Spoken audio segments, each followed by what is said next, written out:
ہم نے تلوار کی دھاروں کے نیچے بھی سر جھکانا ہے، اور ہم نے تڑپتے جسموں کے ساتھ بھی سجدہ کرنا ہے، اور ہم نے زخمی جسموں کے ساتھ بھی اللہ کے سامنے رکوع کرنا ہے، اور ہم نے خون آلود جسموں کے ساتھ بھی رب کے سامنے کھڑے ہو کے آنے والی نسلوں کو پیغام دینا ہے کہ نماز وہ ہے جسے اس وقت میں بھی نہیں چھوڑا جا سکتا، تاکہ کوئی یہ کہہ نہ سکے میں کیسے پڑھتا، میری جاب تھی میں کیسے پڑھتا، میری آنکھ نہیں کھلتی میں کیسے پڑھتا، میری عادت نہیں۔ اللہ کی قسم یہ جنتی نہیں تھے، جنت کے سردار تھے، صرف جنتی نہیں تھے، جنت کے سردار تھے، صرف جنتی نہیں، جنت کے سردار۔ اور یہ سرداری کب ملی؟ محنت کے بعد نہیں، پہلے ہی ابھی ماں کا دودھ نہیں چھوٹا تھا کہ میرے نبی نے فرمایا حسن حسین جنت کے نوجوانوں کے سردار ہیں، اور ایسا پیار تھا کہ دونوں کو عرب سردار بچہ اٹھانا اپنی ذلت سمجھتے تھے، بچے نہیں اٹھاتے تھے، سب کے سامنے پیار نہیں کرتے تھے، لیکن آپ حسن حسین کو یہاں اٹھاتے، پھر یہاں ہی نہیں اٹھاتے تھے، یہاں کندھوں پہ بٹھاتے، یہاں۔ اور ایک عرب بدو حیران ہو کے دیکھ لیں، یا رسول اللہ یہ آپ کیا کر رہے ہیں؟ مطلب یہ کتنی عیب کی بات ہے کہ آپ جیسا سردار اور یہاں بچوں کو بٹھایا ہوا ہے۔ کہنے لگا آپ ان سے بہت پیار کرتے ہیں؟ کہا ہاں میں ان سے بہت پیار کرتا ہوں، اور صرف میں نہیں کرتا، اللہ بھی ان سے پیار کرتا ہے۔ اور بتاؤں، جو ان سے پیار کریں گے اللہ ان سے بھی پیار کرے گا، جو ان سے محبت کریں گے اللہ ان سے بھی محبت کرے گا، اللہ بھی ان سے محبت کرے۔ پھر ہم نے دعا مانگی، یا اللہ جو ان سے پیار کرے تو ان سے پیار کر، جو ان سے بغض رکھے تو ان سے بغض رکھ۔ حسن حسین کی کشتی کراتے تھے، دونوں بھائیوں کی کشتی کراتے۔ ایک دفعہ دونوں کی کشتی ہو رہی اور حسین ذرا کمزور پڑ رہے تھے تو آپ اس کو شاباش دیتے، شاباش شاباش شاباش۔ تو حضرت فاطمہ کہنے لگی، ماں بھی بیٹھی تھی، کہنے لگی یا رسول اللہ آپ حسین کو شاباش دے رہے ہیں، حسن کو کیوں نہیں دے رہے؟ تو آپ نے کہا یہ جبریل میرے پاس کھڑا ہوا ہے، یہ بھی حسین کو شاباش دے رہا ہے، تو میں بھی حسین کو شاباش دے رہا ہوں۔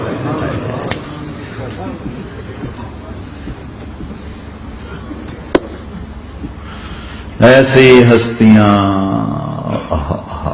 لیکن ایک سبق ہے، یہ ہونا چاہیے تھا تاکہ امت کو پتہ چلے کہ دین کتنی قیمتی چیز۔ اور یہ اللہ بڑا غفور الرحیم ہے، میں نہ ہمیں ڈرایا کرو۔ ہاں اللہ بڑا غفور الرحیم ہے، لیکن اس کا کوئی عدل بھی ہے۔ رات کا شراب پینے والا اور رات کو مصلی پہ رونے والا برابر ہو جائیں گے؟ تو پھر یزید حسین کو ایک ہی جگہ بٹھا دو، پھر کربلاؤں کے لیے رونا چھوڑ دو۔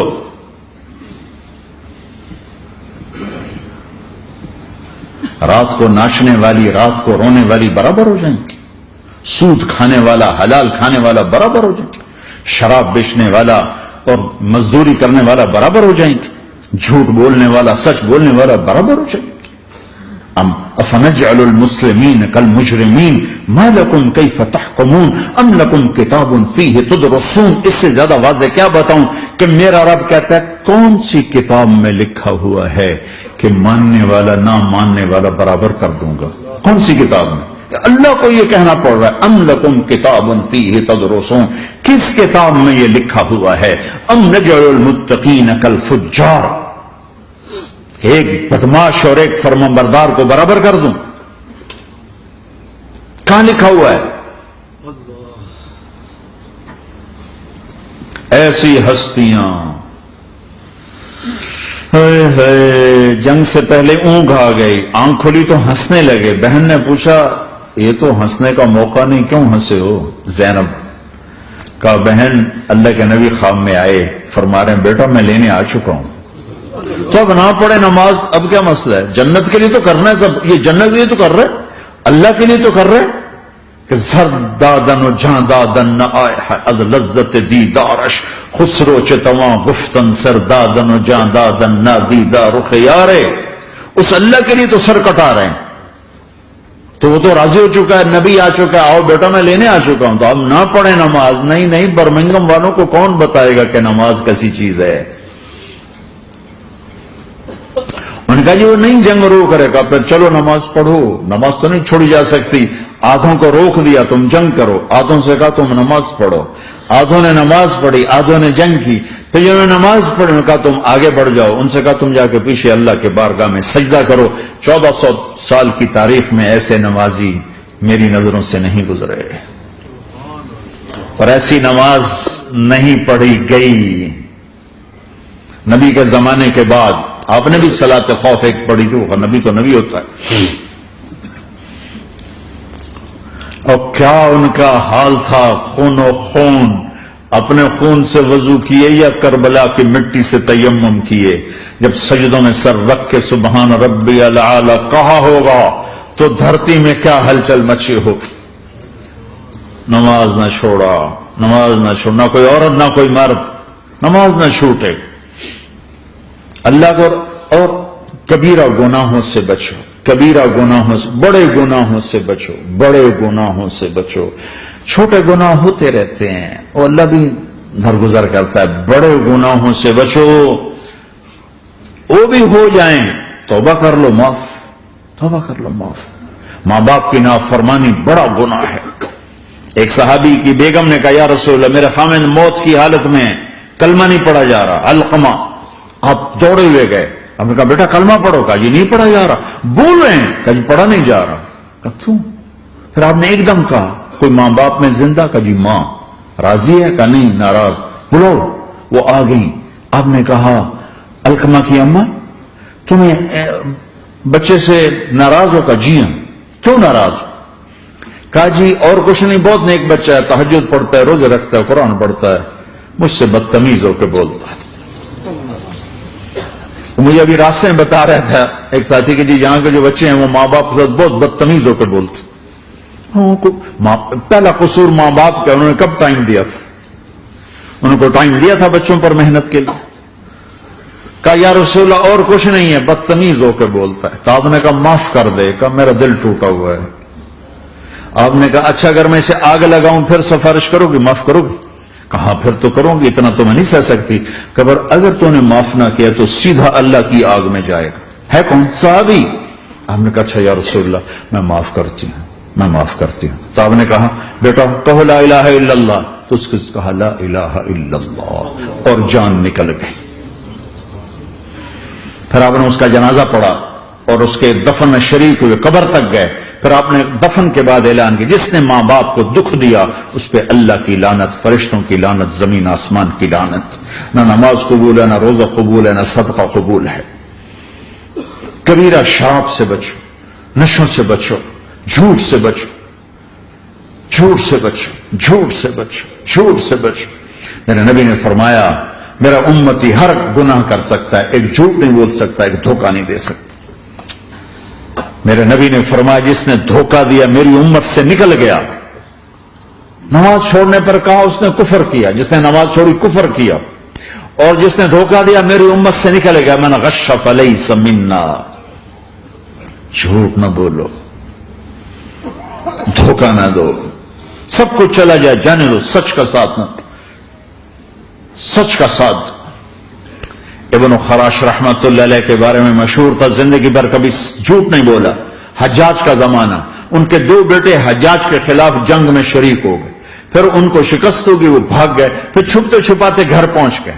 سی آئی ڈی نے بتایا کہ وہ گھر آ گئے، تو حجاج نے کہا آج ابن خراش کا امتحان لوں گا۔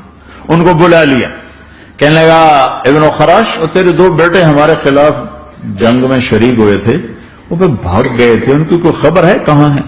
تو انہوں نے مسکرا کر فرمایا کہ حجاج زندگی موت تو اللہ کے ہاتھ میں، گھر آ چکے ہیں، گھر میں ہیں، ابھی یہیں چھوڑ کے آیا ہوں۔ تو حجاج نے کہا تیرے سچ پر تیرے بیٹے تجھے ہدیہ کرتا ہوں، اگر تو جھوٹ بولتا تیرا سر بھی اڑا دیتا، تیرے بچوں کا سر بھی اڑا دیتا، تیرے سچ پہ تجھے تیرے بیٹے تحفہ دیتا۔ مسلمان جھوٹ نہیں بولتا۔ چند پاؤنڈ کی خاطر تم کاغذات میں ہیرا پھیری کرو، ڈرو اس دن سے جس دن اللہ کے سامنے کھڑا ہونا ہے۔ ایک دفعہ سہارنپور میں جھگڑا ہو گیا، ایک جگہ تھی ہندوؤں، مسلمانوں نے قبضہ کیا ہوا تھا، تو ہندوؤں نے کیس کر دیا، انگریز کا زمانہ تھا، عدالت، وہ مسجد بنانا چاہتے تھے، ہندو مندر بنانا چاہتے تھے. تو دونوں طرف بات تپی ہوئی. تو آخر وہ جج نے کہا بھائی کوئی ایسا آدمی ہے، ہندوؤں سے کہا، جو گواہی دے دے تو اس کی گواہی تم قبول کر لو گے؟ اور مسلمانوں سے یہ پوچھا تو ہندوؤں نے کہا جی ہاں، مفتی مظفر حسین صاحب اگر گواہی دے دیں کہ زمین مسلمانوں کی ہے تو ہم دے دیں گے. تو مسلمان بڑے خوش ہو گئے، مفتی مظفر تو آخر مسلمان ہے تو ہمارے حق میں گواہی دے گا. تھا ان کا قبضہ ناجائز. تو جب وہ عدالت میں تشریف لائے مسلمان بڑے اطمینان کا ہن جناب ساڈے حق میں فیصلہ ہونا، چونکہ آج کل صرف سچ کو کون دیکھتا ہے. تو انگریز جج نے پوچھا ہاں جی مفتی صاحب آپ کیا کہتے ہیں؟ فرمانے لگے دیکھو جج صاحب یہ زمین ہندوؤں کی ہے اور مسلمانوں نے قبضہ کیا ہوا ہے. تو مسلمانوں نے گالیاں نکالنی شروع، وہ یہودیوں والا بن گیا نا، گالیاں نکالنی شروع کر دی. تو انگریز جج نے کہا آج مسلمان ہار گئے اور اسلام جیت گیا. آج مسلمان ہار گئے اور اسلام جیت گیا. اپنی ہار مان کے اسلام کو جیتا تھا، سچ بول کے اسلام کو جیتا تھا. جھوٹ کے ساتھی نہ بنو، سچ کے ساتھی. جھوٹ کے کاغذ بنا کر کوئی بینیفٹ حاصل نہ کرو. میں نیوزی لینڈ گیا، میں حیران ہو گیا. ایک ہفتہ میں رہا، ڈپریشن کا شکار رہا کہ مجھے بتایا گیا کہ پورے نیوزی لینڈ میں ایک آدمی جھوٹ نہیں بولتا سوائے پاکستانیوں کے، بنگالیوں کے اور انڈین. جو بنگالی، جو پاکستانی، جو انڈین پہنچے یہ جھوٹ بولتے ہیں، ہیرا پھیری کرتے ہیں. ان میں ایک آدمی جھوٹ نہیں بولتا.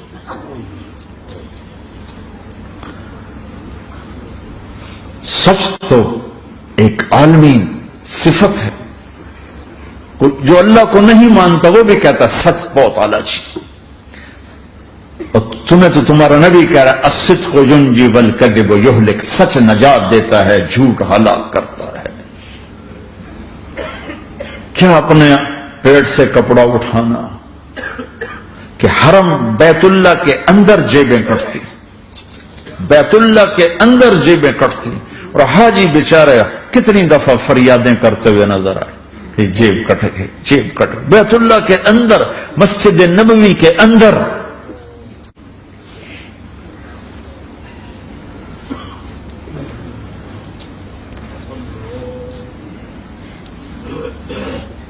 سوال ایسے نہیں آتا 3 کام جو کرے گا کبھی عزت نہ دیکھے گا، 3 کام جو کرے گا کبھی عزت نہ دیکھے گا، 3 کام جو کرے گا کبھی عزت نہ دیکھے گا، اور 3 کام جو کرے گا کبھی ذلت نہ دیکھے گا. 3 کام جو کرے گا کبھی ذلت نہ دیکھے گا. 3 کام جو کرے گا کبھی ذلت نہ دیکھے گا.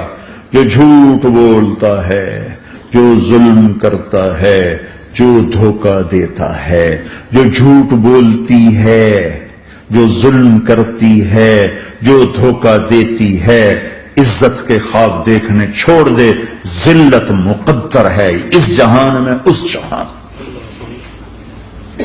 قوم ہو، فرد ہو، عورت ہو، مرد ہو، ظلم ہے، جھوٹ ہے، دھوکہ ہے، رب ذوالجلال کی قسم ذلت کے سوا کچھ نہ ملے گا. جو سچ بولتا ہو، جو عدل کرتا ہو، جو دیانتدار ہو، اس کے لیے عزت مقدر ہو گئی، ہو گئی، ہو گئی. سچ ایک فرد میں ہے، عدل ایک فرد میں ہے، دیانت ایک فرد میں ہے یا ایک قوم میں ہے. انہیں عزت دینا یقینی ہو گیا. میرا اللہ انہیں دے کے رہے گا، چاہے وہ اللہ کو مانتے ہیں چاہے اللہ کا انکار کرتے ہیں. آگے آخرت کا مسئلہ الگ ہے. یہاں قوم، فرد، قبیلہ، کوئی مذہب، پتھر کا پجاری، آگ کا پجاری سچ بولتا ہے، ظلم نہیں کرتا، دیانتدار ہے، اللہ کی قسم اللہ اسے عزت کی زندگی دے گا. رات کا تہجد گزار، دن کا روزے دار، کہیں ظلم کرتا ہے، کہیں جھوٹ بولتا ہے، کہیں دھوکہ دیتا ہے، ذلت اس کے ماتھے پہ لکھ دی جائے گی. اور موت کے بعد کی ذلت بھی ساتھ اٹھے گی.